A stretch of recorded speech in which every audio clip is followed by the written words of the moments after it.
পটিয়া আসার পরে হচ্ছে আমরা প্রথমে যে কাজটা করলাম সেটা হচ্ছে যখন খাওয়া দাওয়া করছি, তো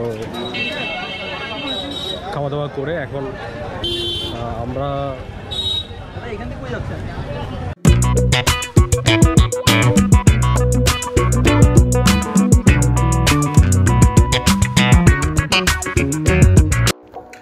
আমি আর সৌরভ বসলাম খেতে। তো প্রথমেই দেখলাম সৌরভ ওই একটু সালাদ নিলাম, তো আমি যে চিকেনটা নিলাম আর সৌরভ নিল রুই মাছ। তো স্টার্টিংয়ে আমাদের একটু খাওয়া দাওয়া যদি ঠিকমতো আসলে হয় তাহলে আমার মনে হয় আমাদের টুকটা ভালো হয়ে যায়। রুই মাছ না, সৌরভ তাহলে রুই মাছ দিয়ে ফ্রাই করতেছে, দেখি কেমন রুই মাছটা। আমি একটু মুরগি নিলাম, চিকেন খেয়ে বলো যে কেমন আছে। খাও, খেলাম তো।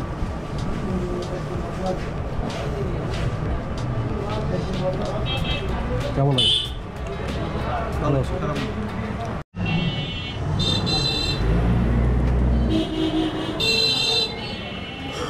তো পটিয়া আসার পরে হচ্ছে আমরা প্রথমে যে কাজটা করলাম সেটা হচ্ছে যখন খাওয়া দাওয়া করছি, তো খাওয়া দাওয়া করে এখন আমরা হ্যাঁ রাস্তায় যেদিকে বেরিয়েছে দেখে যাচ্ছে এদিকে। এখন প্রথমে পান্থশালার দিকে যাব, এরপর মাছরাজ্জা সূর্য সেনের যে ক্যাম্পটা আছে সেদিক দিয়ে যাব, অথবা পটিয়ার আশেপাশে জায়গাগুলোতে ঘুরবো। তো প্ল্যান এখনও ঠিক হয় নাই, তবে দেখা যাক কোন দিকে যাওয়া যায়, বাকিটা আমরা বাকি ভিডিওতে বলবো।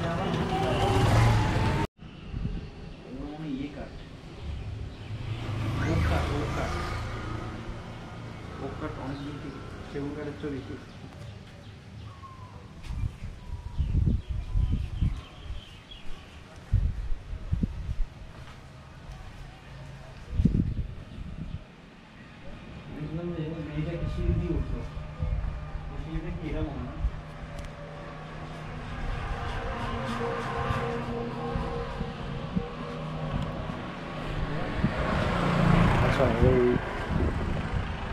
আমরা এখন আসছি হচ্ছে পান্থশালায়। পান্থশালাটা অনেক পুরনো, যেটা বাংলা প্রায় 1334 বাংলা এটা প্রতিষ্ঠিত হয়। যদি ইংরেজি সন ধরি তাহলে সেটা 1927 দিতে হবে।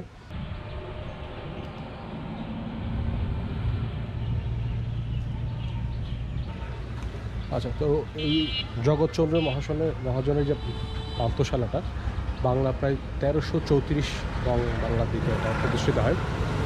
যদি ইংরেজি ধরি তাহলে সেটা হবে 1927 থেকে 28-এর মধ্যেই। তো অনেক পুরাতন একটা পান্থশালা, আপনি দেখলেই বুঝবেন যে পুরাতন সেই ডেকোরেশন, টিন এবং এই যে স্ট্রাকচারটা অনেকটাই পুরাতন।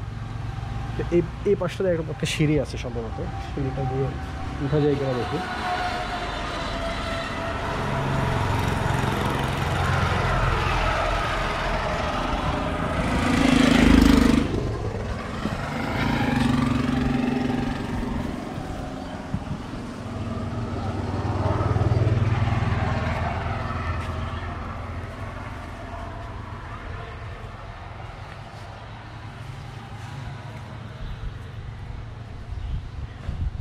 ওকে, সো এটা হচ্ছে সেই সিঁড়ি, এটা হচ্ছে সিঁড়ি যেটা দিয়ে হয়তো এই পান্থশালার উপরে উঠা যেত, এবং সিঁড়িটা খুবই ছোট,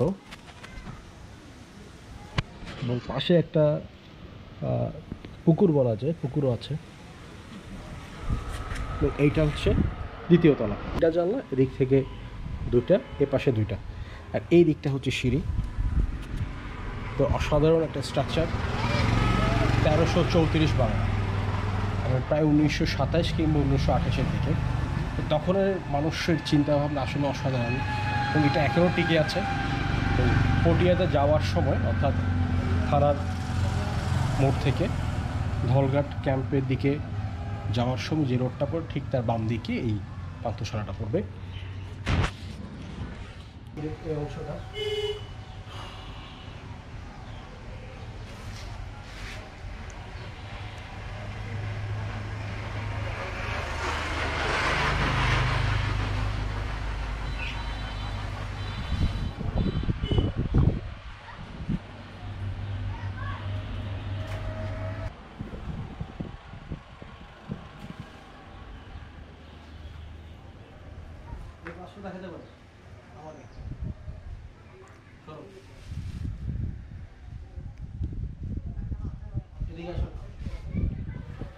আচ্ছা, এটা ইয়ে করে কিভাবে, মানে ইয়ে রিজিউম করে কিভাবে?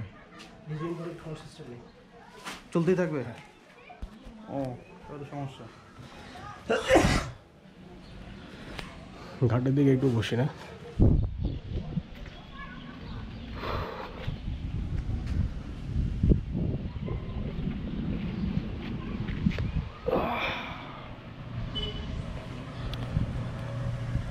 আসলে গ্রামের দিকের যে পুকুর পাড় জিনিসটা আসলে উপভোগ্য একটা জিনিস।